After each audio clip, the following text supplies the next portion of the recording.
Բարև ձեզ հարգելի քաղաքացիներ, եթերում ծովից ծով փոդքասթի հերթական 22-րդ թողարկումն է, ձեզ հետ են Ռուբեն Մելիքյանը Երևանից և Աղասի Ենոքյանը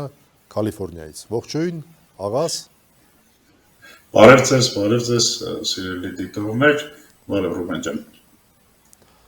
Մենք այսօր խոսելու ենք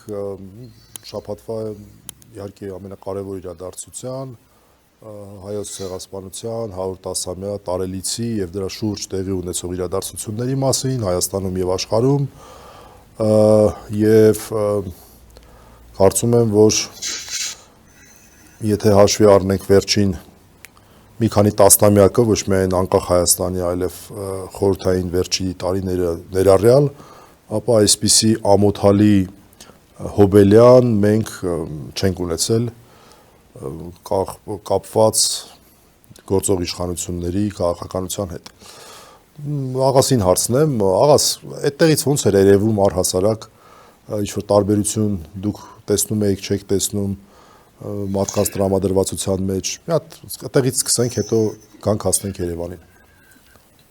Դե ամենամեծ տարբերությունը երևի այն էր, որ լինելով 110-ամյա ուրեմն կարևոր տարի է հոբելյան, Հայաստանում որևէ միջոցառում չեղավ այդ դրա հետ կապված այդ ուղղությամբ եւ այստեղ իհարկե դա բավականին վրդովմունքով ընդունվեց։ Ես նույնիսկ այսօր կարդացի, որ այդ հայտնի թուրք պատմաբան Ակչյանն էր եկել Հայաստան,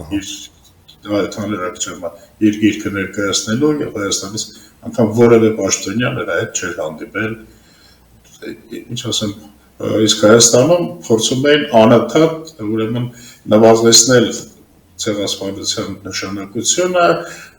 մեծ ուրախությամբ նշում էին, որ ջահելով երթին քիչ մարդ է մասնակցել, հայ իշխանությունները դա են նշում,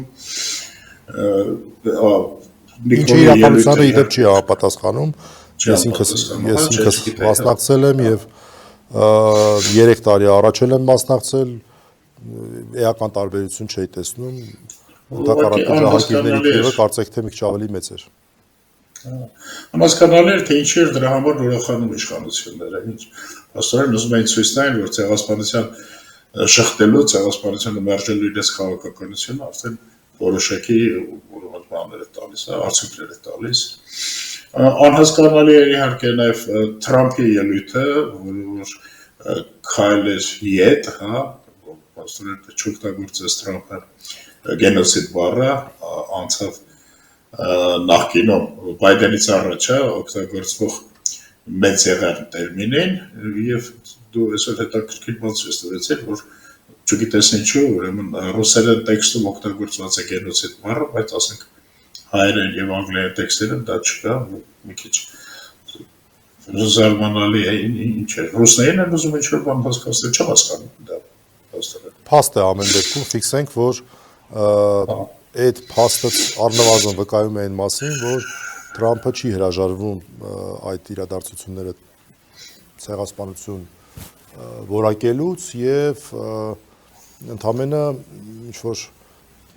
ժեստի մակարդակով ռուսերեն տեքստում է դա միայն նշում, ինչը բավական, չգիտեմ, պետք է վերլուծել, հասկանալ ինչու է այդպես։ Ամեն դեպքում շատ կարևոր մի հարց կա, այդպես դու այմա ասում ես, եթե Հայաստանի իշխանությունները պաշտոնապես հայտարարում են, որ ցեղասպանությունը այլևս Հայաստանի արտաքին քաղաքական առաջնահերթություն չէ, դա դիվանագիտական ձևակերպում է, որը ավելի մարդկային լեզվով նշանակում է, որ մեծ ցեղասպանության հարցը այլևս չի հետաքրքրում։ Դա է նշանակում, ուրիշ բան չի, դասական ուրացում։ Նիկոլ Փաշինյանը կանգնում է տարբեր լսարաններում ինչ-որ հարցադրումներ է անում, մի հատ հələ հասկանանք ոնց ա եղել, ինչ ա եղել, մեկ ունենք, մեկ չունենք։ Դրանից ավելի մեծ ուրացում ես չեմ պատկերացնում, անկեղծ ասած, ընդամենը, եթե որևէ մեկը դա չի դիտում ուրացում, թող մի հատ պատկերացնի, որ ինչ-որ մի օր Իսրայելում ինչ-որ մի պաշտոնատարանց, չեմ ասում երկրի վարչապետը, ինչ-որ մի լսարանում կանգնի ասի, մի հատ եկեք հասկանանք մենք ինչքան մեղք ունեինք հոլոքոստի մեջ, մենք կարող է տենց մի քիչ շատ էինք հարստանում Գերմանիայում, մենք կարող է տենց մի քիչ էս չէինք անում, կամ այն չէինք անում, կամ այն պիտի անենք, չենք անում, կամ այն չպիտի անենք, անում ենք։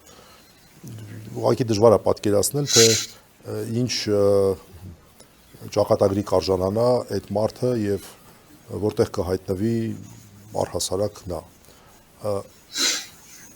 Նիկոլ Փաշինյանի արածը նույնն է եւ դրանից ավելի դասական առումով ուրացում ես ինքս չեմ պատկերացնում։ Հիմա այս պայմաններում, եթե Հայաստանի քաղաքականությունը դա է, ինչի պետք է ուրիշ երկրներ, այն տասնյակ երկրները, որոնք ճանաչել են հայոց ցեղասպանությունը, ինչի պետք է իրանք Թուրքիայի հետ այսպես հարաբերությունները փչացնեն, այն էլ այն դեպքում, երբ Հայաստանը ասում է ժողովուրդ ջան, դե մի խանգարեք, թողեք մենք մեր հարցերը ասենց կարգավորենք։ Պատճառը դու տեսնում ես թե չէ, ինչի պետք է օրինակ Թրամփը իր պաշտոնագլխավոր տեքստում օգտագործել ցեղասպանություն բառը։ Ու երկու պատճառ կարող է լինել։ Մի պատճառը իհարկե դա Թուրքիայի վրա ճնշում գործադրելն էր, իսկ երկրորդը պարզապես իներցիայով շարունակել այն, ինչ որ եղել է նախորդների կողմից, հա։ Դե հա։ Իսկ օրինակ դու բացառում ես, որ ինչ որ դիվանագիտական խողովակներով Հայաստանը իր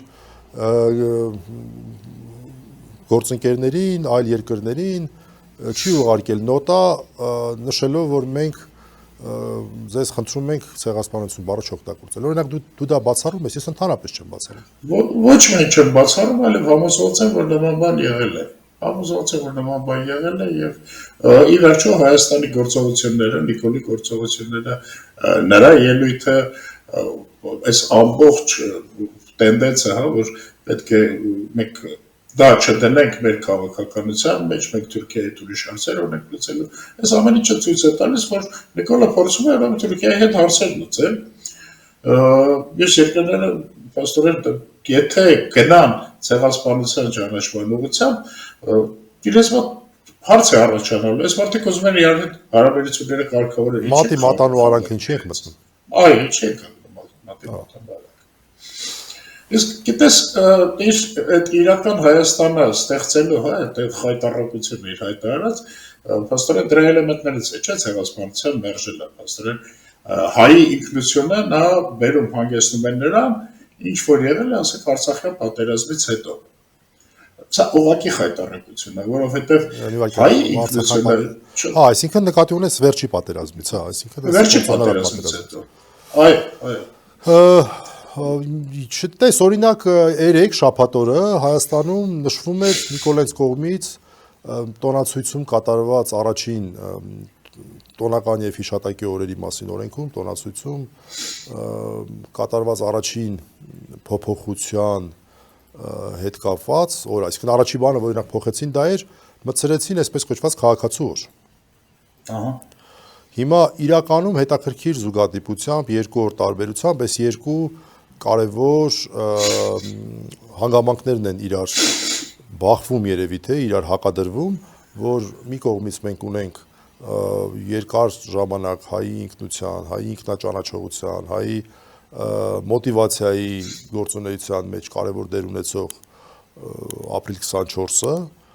եւ դրան հակադրվում է ինչ որ արհեստական քաղաքացու օր, որը նշանավորվեց բացառապես փողոցում խորոված փարթիներ կազմակերպելով Էլ խորոված են արել, հա։ Այո, չէ, հենց այդ է հարցը, որ խորոված չեն արել, որտեղ մարդ չունեն, խորոված անող չունեն։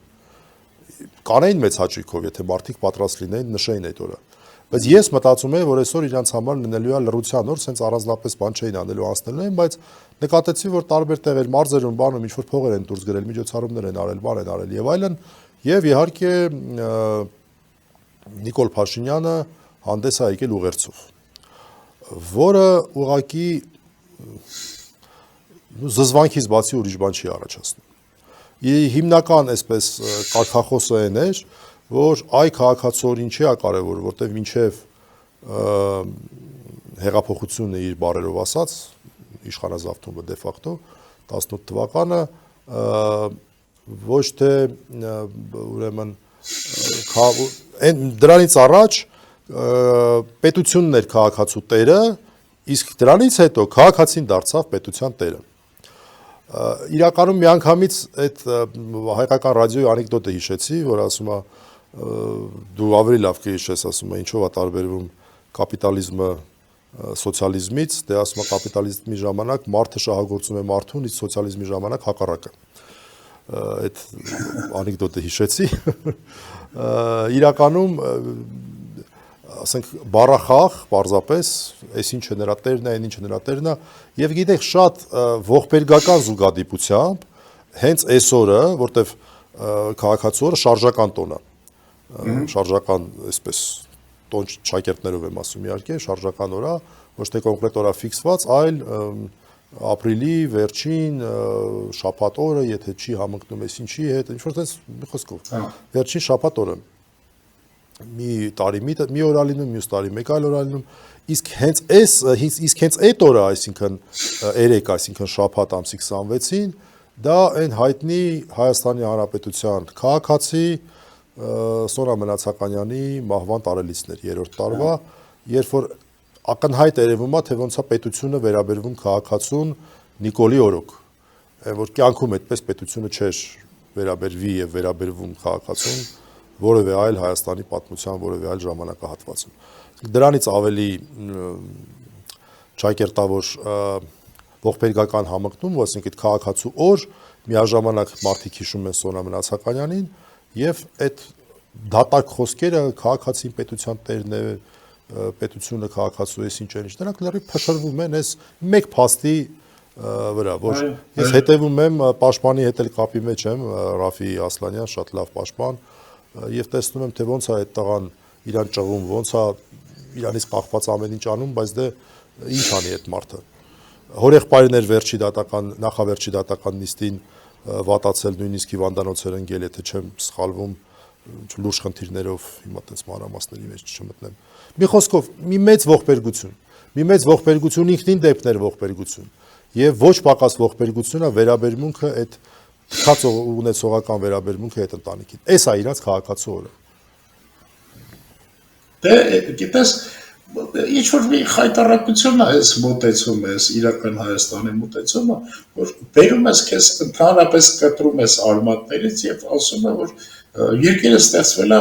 Նիկոլի օրոք, Հայաստանը ստեղծվել է Նիկոլի օրոք եւ ուրեմն հայերն էլ ստեղծվել Նիկոլի օրոք, մոռացեք միջև այդ ինչ որ եղել է, մոռացեք Արցախը, մոռացեք ցեղասպանությունը, մոռացեք Տիգրան Մեծը, չգիտեմ։ Սենց մոտեցում ես երևի կարելի է համեմատել, ասենք թե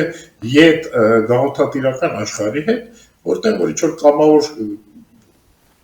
քարտեզներ են գծվել, կամավոր սահմաններ են գծվել, հա, եւ մարդկանց ասում են կամայական նկատի ունես։ Հա, կամայականներություն։ Եվ մարդկանց ասում են, տես, ուրեմն այս քարտեզը գծվել է անգլիացիների կողմից, ասենք թե անգլիացիները այս գծով տարանջատել են, ենթադրեք, Տանգանիկան ու Քենիան, ուրեմն սրանից հետո դուք արդեն Տանզանիայի քաղաքացիներ եք, ես իմ տեսածն եմ ասում, հա, որ ձեր պատմությունը սկսվել է, չգիտեմ, 60 քանի թվականից։ Էդ եք դուք։ Դրանից առաջ ոչինչ չի եղել։ Այսպեսի, չգիտեմ, անիմաստության մեջ եք դուք ապրել, հասկանում եք, մինչև այդ իսարսափելի բան է։ Չէ, բայց դրան հիմնավորում են բերում։ Կներես չմոռանաս, այս տեքստում այդ խայտարակ այդ քաղաքացու օրվա շնորհավորական տեքստում, որը որ ուղղակի որ ռուսերեն ասած մուրաշկի պակոժը կարդում ես, էլի ոնց կարող է մարդ այս աշճան անբարոյական լինի, էլի մեղմ բառ եմ օգտագործում, ասում է դե գիտեք, ասում է ցանկացած փոփոխություն պետք է ողբերգությունների միջով անցնեք մոտարապես այդ տեքստը, այսինքն այդ իրանց ողբերգություն, իրանց բերած ողբերգությունները համարում են անհրաժեշտ պայման, որպեսզի իրանք Հայաստանը հասցնեն, իրանք չեն էլ ասում թե որտեղ, ինչ որ նոր տեղ, փոփոխություն, չեն ասում այդ փոփոխությունը ինչ ոնց, այսինքն իրանք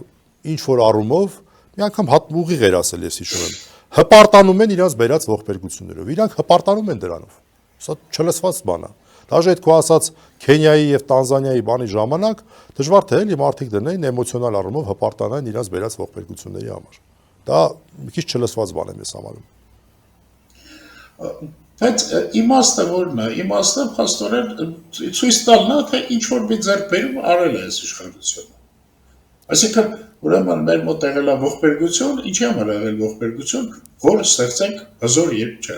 ներողություն, որ ստեղծենք անկախ երկիր։ Անկախ երկիր, հա։ Որ ստեղծենք խաղաղություն։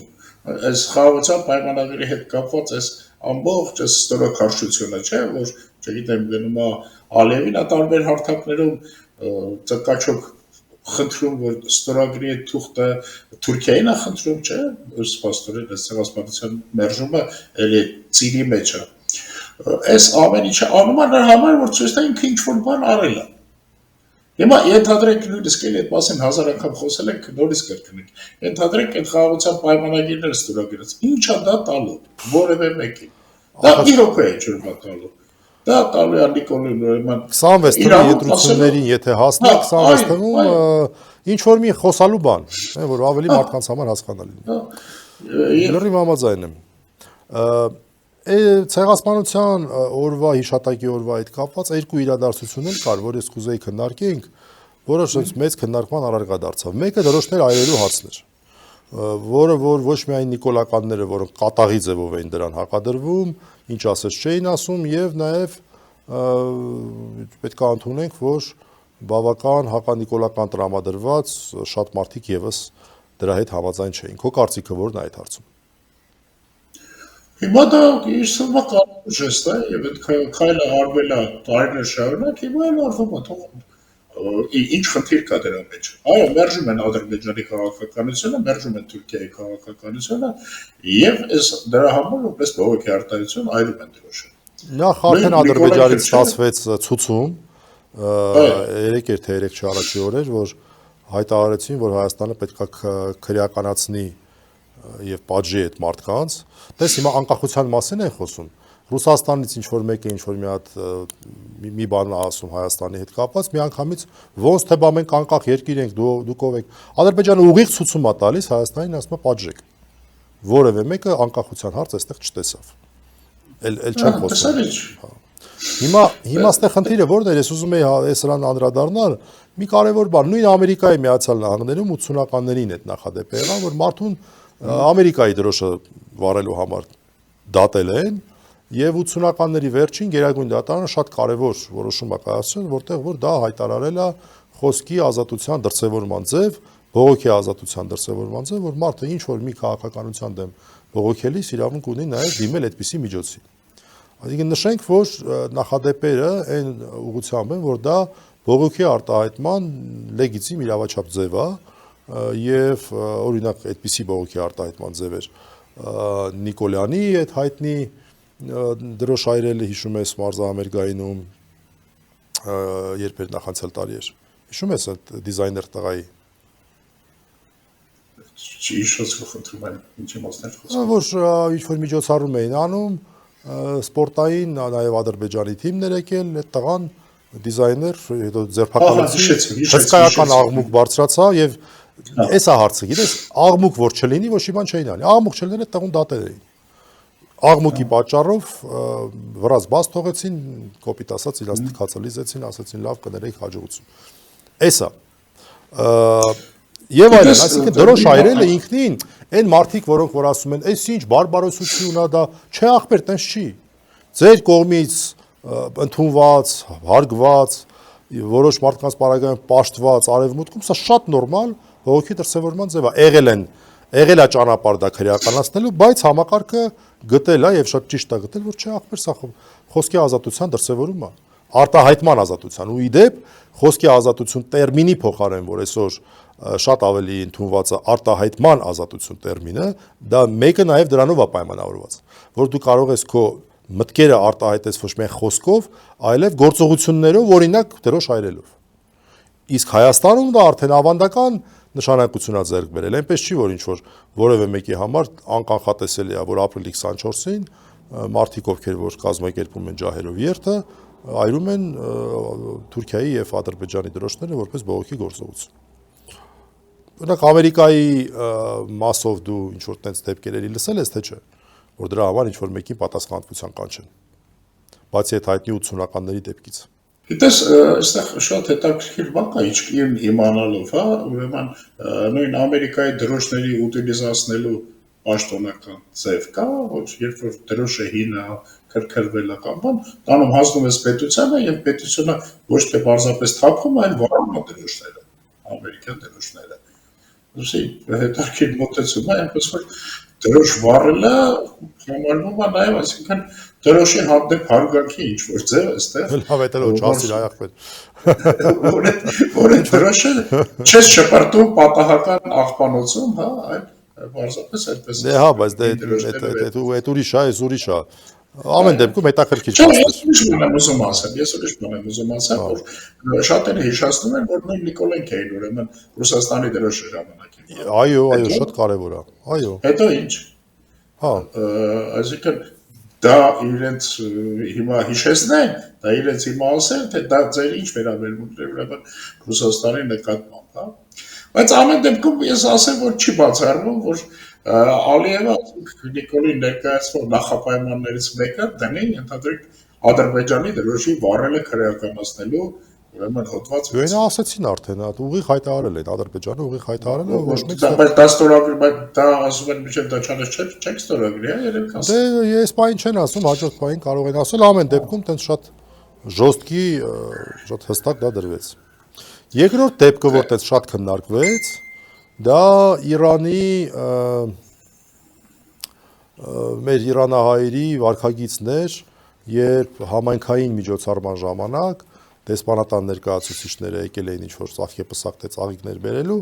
նրանց նկատմամբ վերաբերմունք դրսևորվեց, նրանց թույլ չտրվեց, ոնց հասկացան այդ ծաղիկները, այդտեղից հեռացրեցին, մի խոսքով ցույց տվեցին վերաբերմունք բացասական Հայաստանի Հանրապետության դեսպանության ներկայացուցիչների նկատմամբ։ Այս հարցում էլ տարակարծություն առաջացավ, մարդիկ կային, որոնք ողջունում էին, մեկը ես եմ ողջունել նաև հրապարակավ, մարդիկ կային, որ ասում էին, այո, մարդիկ կային, որ ասում են, դե լավ էլի, սա ախր քաղաքականն ու պետականն է, մարդիկ չսովորեցին տարբերել, չի կարելի սենց անել, ոնց կարելի է սենց անել, սա այս գործողությունը սխալ է, պետք է տես չանել, դա պետական բան է, այլ ոչ թե քաղաքական է, եւ այլն եւ այլն։ Այս հարցին ոնց ես նայում։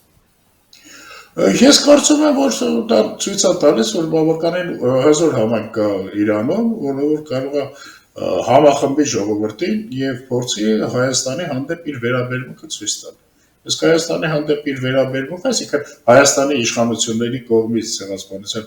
մերժման քաղաքականության դեմ իր վերաբերմունքը պաստորեն հստակ ցույց է տալիս։ Դե հենց էսա հարցը։ Ես մի ուրիշ բան եմ ուզում ավելացնեմ, հա։ Գիտես, ես հիշում եմ 18 թվականին Սերժ Սարգսյանի հրաժարականը հենց ապրիլի 24-ի նախօրեին էր։ Այո, 23-ին էր։ Եվ իր բերված պատճառաբանություններից մեկը այն էր, որ նա կարծում էր, որ ապրիլի 24-ի առիթը օգտագործելով, ուրեմն Նիկոլեն կարող է խժդժություններ առաջացնել, որովհետև այսպես թե այնպես հսկայական քանակությամբ մարդ է հավաքվում, հա, եւ այդ մարդկանց ուրեմն նա կարող է տանել բռնի գործողությունների ուղղությամբ։ Բայց դրանից հետո ուրեմն այս ընդդիմությունները տարբեր ընդհանրապես նման վաղ չեն առաջացրել Նիկոլի մոտ։ Եվ նա փորձում է ապրիլի 24-ին ինչ ուզում ասում է, ապրիլի 24-ին մեծ քանակությամբ մարդիկ նաև ընդդիմադիր ղեկավարների առաջնորդությամբ գնում են Ծիծեռնակաբերդի հուշահամալիր եւ դա որևէ հետևանք չի թողնում։ Արդյոք սա նշանակում է, իմ հարցը քեզ, արդյոք սա նշանակում է, որ Նիկոլը այդքան վստահ է իրենց զգում երկրում, Նիկոլը չի վախենում ընդդիմության կողմից որևէ գործողությունից, հա։ Ինչ կարծիք ունես։ Ես կարծում եմ իրան վստահ չի զգում, ես կարծում եմ, որ վախը դողն ու վախը սրտի մեջ են, բայց նաև ինքը ներքին վստահություն ունի իմ կարծիքով, որ այն մարդիկ, ովքեր որ այս պահին կանգնած են, այսպես ասած, բարիկադների հակառակ կողմում, չեն պատրաստվում ինչ-որ կտրուկ գործողությունների։ Կարծում եմ նա այդպիսի վստահություն իր մեջ ներքին ունի, ցավոք սրտի նախորդ տարիների փորձը ինչ-որ առումով նրան թույլ տալիս է այդպիսի համոզմունք ունենալու, որտեղ վճռականության որոշակի խնդիրներ էին առաջացել 2020 թվականի վերջին, 21 թվականին, 22 թվականի դիմադրության շարժում եւ այլն։ Այսինքն ես կարծում եմ, որ Նիկոլ Փաշինյանը լավ գիտակցում է, որ ժողովուրդը գնալով երեսա թեքում Իրանից, ընդ որում այն հետաքրքիր տենդենցիա է, այսինքն այն մարդիկ, ովքեր որ Իրան սիրում էին, նրանք արդեն սկսում են անտարբեր լինել իր նկատմամբ։ Ովքեր որ անտարբեր էին, սկսում են իրան բացասաբար վերաբերվել։ Ովքեր որ բացասաբար էին վերաբերվում, սկսում են իրեն ատել։ Այսինքն այսպիսի տենդենսներ են գնում ու դա դժվար է չնկատելը, էլի։ Բայց իր հույսը այն է, որ չի լինի պատշաճ կազմակերպում, չի լինի այդ էներգիան, այդ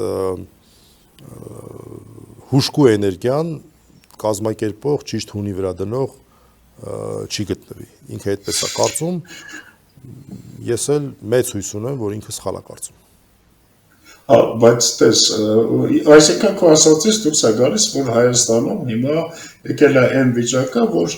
մարդիկ ամաչում են ասել, թե ես ասենք դրական եմ վերաբերվում Նիկոլին։ Հա, իրոք տենց է։